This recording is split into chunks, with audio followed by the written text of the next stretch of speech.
যশোরে ৭৭ লক্ষ টাকা মূল্যের ৩৫০ গ্রাম ওজনের দুটি স্বর্ণের বার সহ এক পাচারকারীকে আটক করেছে বিজিবির সদস্যরা।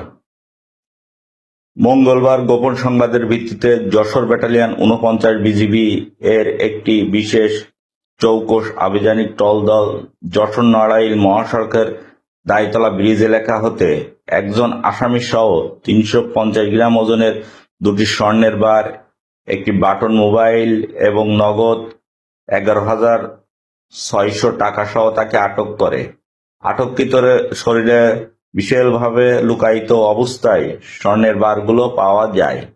আটককৃত আসামিকে প্রাথমিকভাবে জিজ্ঞাসাবাদে জানা যায়, সে ঢাকা থেকে যশোরে বেনাপোল দিয়ে ভারতে পাচার করার উদ্দেশ্যে স্বর্ণের বারগুলো নিয়ে যাচ্ছিল।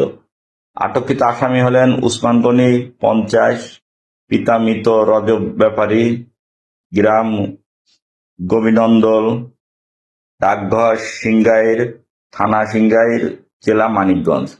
আটককৃত স্বর্ণের মোট সিজার মূল্য ৭৭,৫৪,৬০০ টাকা। আটককৃত আসামির বিরুদ্ধে মামলা দায়েরের মাধ্যমে আসামিকে যশোর কোতোয়ালি থানায় হস্তান্তর করা হয়েছে বলে জানায় বিজিবি সদস্যরা।